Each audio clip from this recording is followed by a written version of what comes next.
If you are making your credit card payments every month, but your balances barely seem to move, you're probably asking yourself one question: where is all my money going?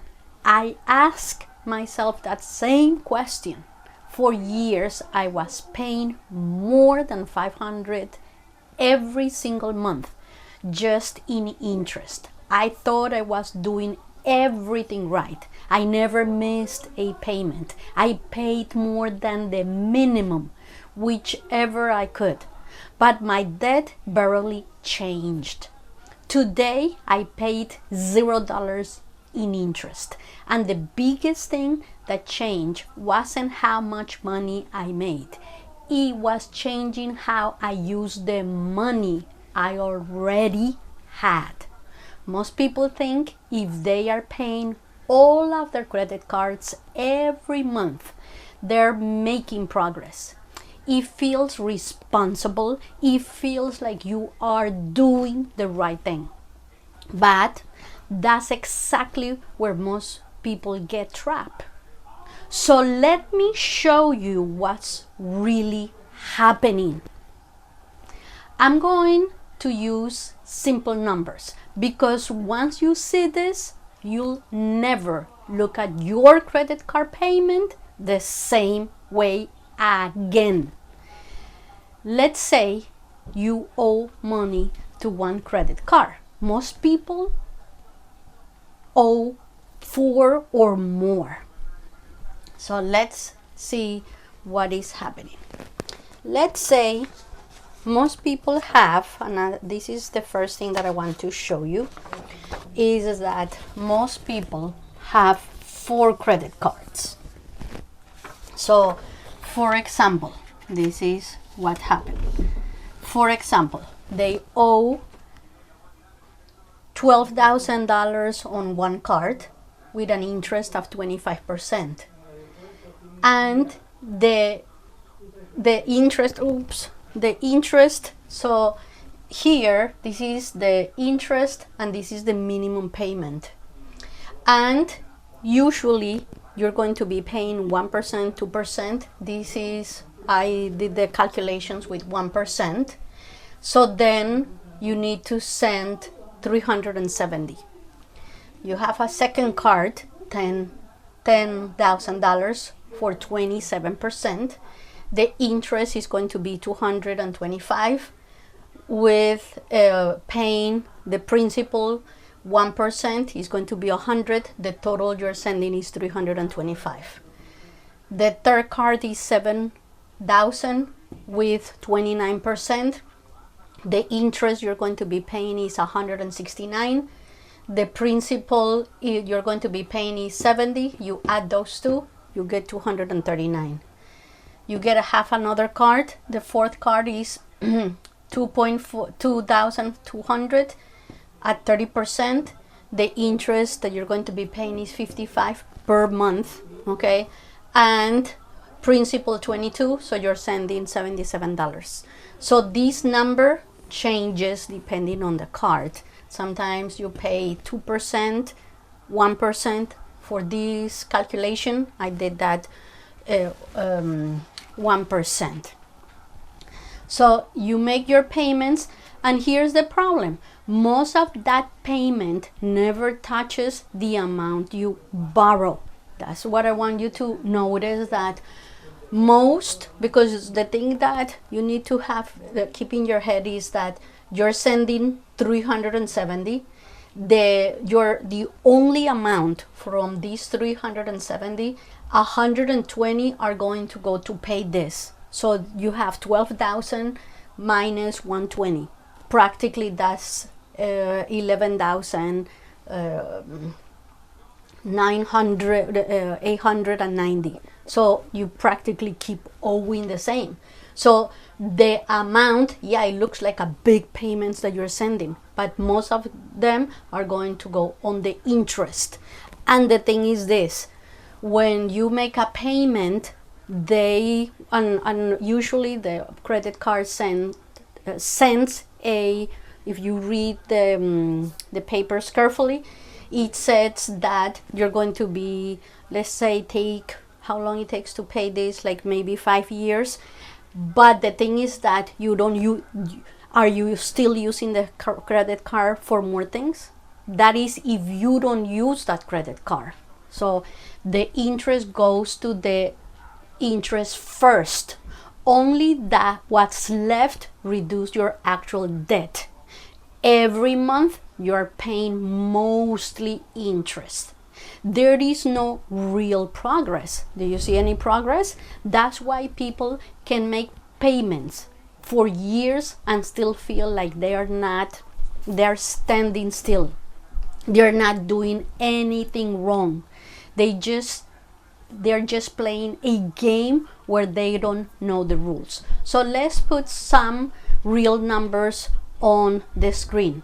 I'm going to show you exactly how a payment gets split between interest and principal, and by the end of this example you'll know exactly why your balance hasn't been going down the way you expected. Now let's look at the mistakes almost everyone makes. Most people pay the minimum in every card and then spread any extra money across all of them. He feels responsible, he feels balanced, but mathematically it's slowest way to beat the interest. Small payments spread across multiple cards allow interest to rebuild almost as fast as you pay it down. You're fighting 4 battles in this example. You're fighting 4 battles at once with not enough firepower to win any of them. Here's what happened only if you have one credit card. Now I'm going to show you with one credit card, and I'm going to go more specific.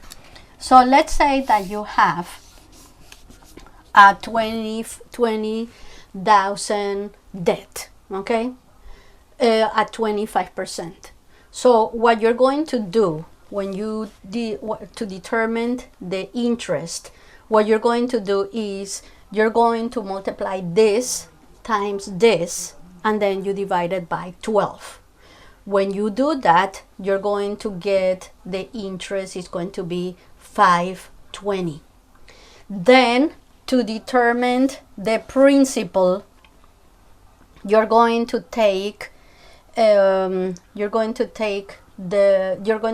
determine the principal.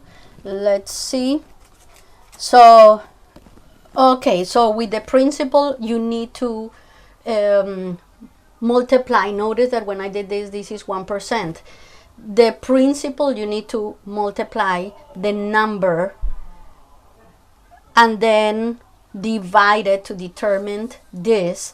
So it depends whether it's 1%, 2%, sometimes it goes to 3%.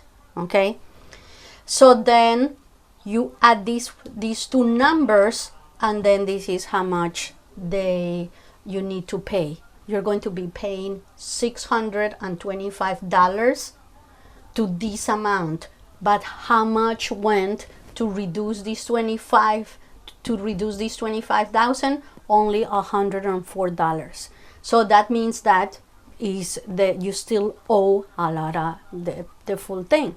But what I was saying is that if you use this card again, so then it went back to 25,000. So then practically you're stuck, and practically most of the money that you're sending, so every month you're sending 625 every month, and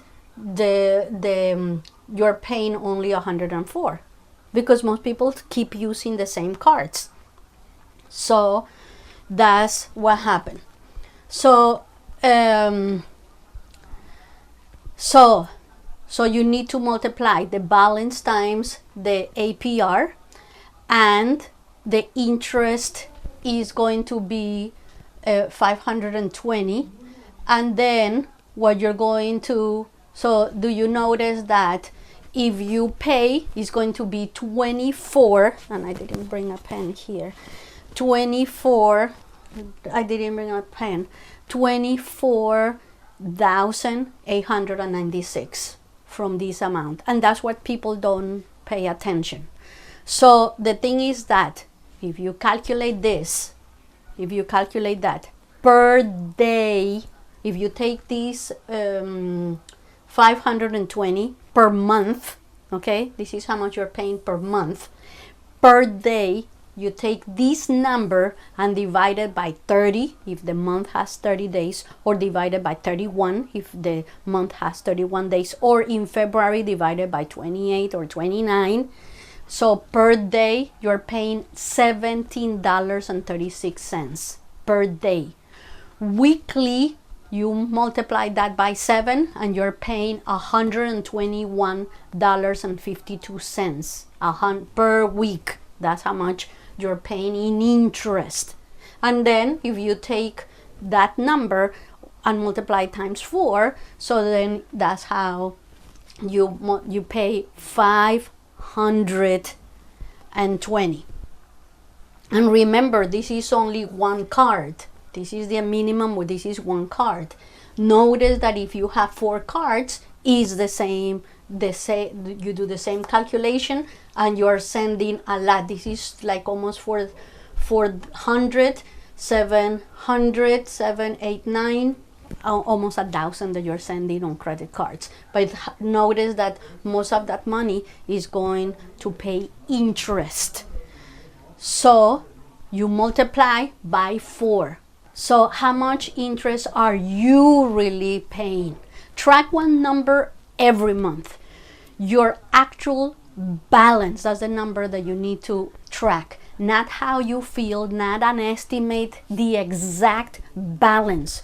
You start winning every month. Large concentrated payments, and that's what I teach. I teach how to make large concentrated payments to beat the interest to one card.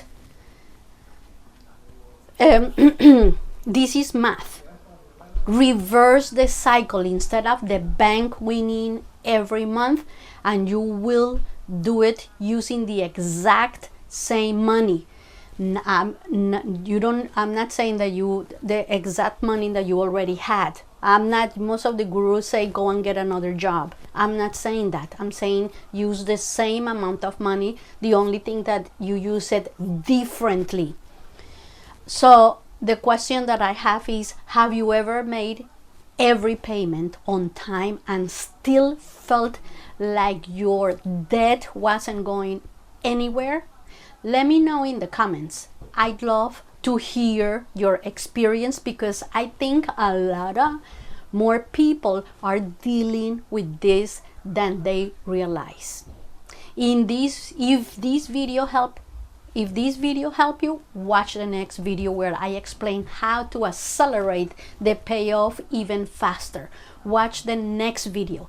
It builds directly on what you just learned today and show you exactly how to turn this strategy into a complete debt elimination plan. Thank you.